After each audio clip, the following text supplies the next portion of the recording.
श्री सीतारामचंद्र भगवान की जय। स्वाद तोष सम सुगति सुधा के, कमठ शेष सम धर वसुधा के।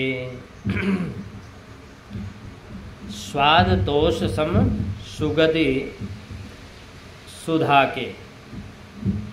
जीव का कल्याण हो जाए, इसमें इससे ऊंची कोई गति नहीं होती।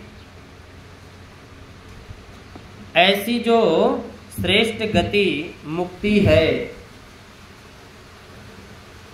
उसको सुगति कहते हैं। परम सिद्धि भी वही है जो इस राम नाम से प्राप्त होती है। स्वाद तोष सम, अमृत के स्वाद और तृप्ति के समान राम का नाम है। जैसे भोजन किया जाता है तो बढ़िया रस आता है उसका, और भोजन करने के बाद तृप्ति और संतोष हो जाता है। ऐसे ही यह राम नाम रूपी सुगति और सुधा के स्वाद और तोष तृप्ति के समान है। मानो रा मधुरिमा, क्या है ठीक, मानो रा मधुरिमा और मां संतोष। मधुर और संतोष। रा कहते हैं कि रा कहते ही मुख खुलता है, रा। और मां अमृत के स्वाद और तोष के समान है। मां कहते ही मुख बंद हो जाता है। भोजन की परीक्षा के लिए जीभ पर रस लेकर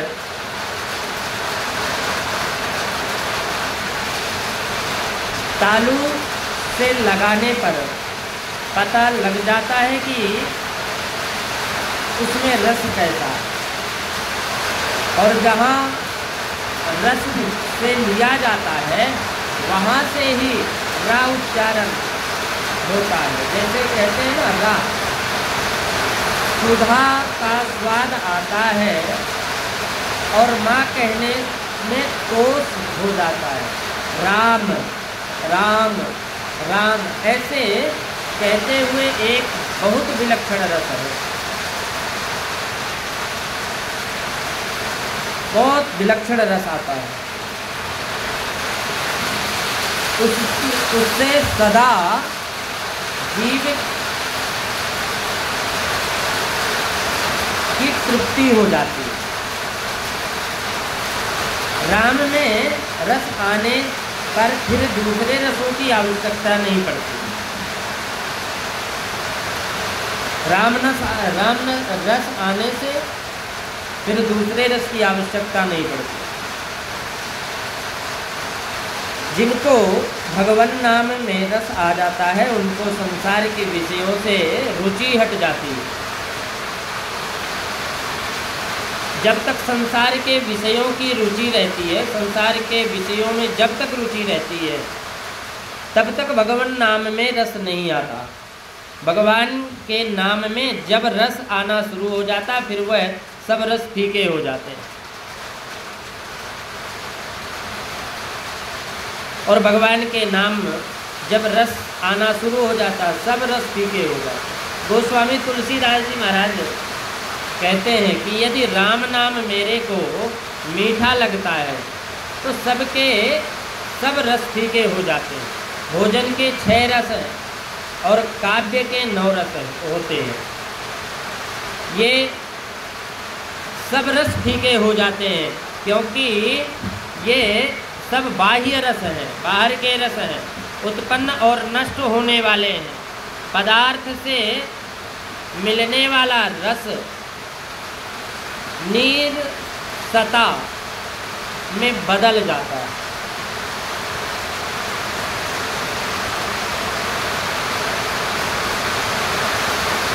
संसार में जितने भी रस हैं वे विषय और इंद्रियों से के संबंध में,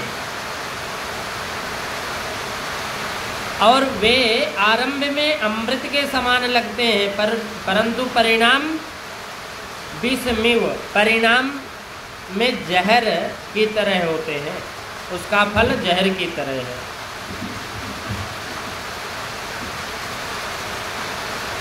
इस तरह विचार न करने से मनुष्य विषयों में फंसता है,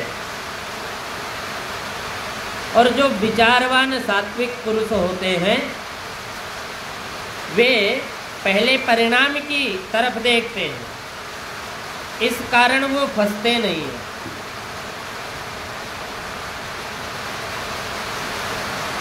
ये बातें ऐसे ही केवल कहने सुनने की नहीं है।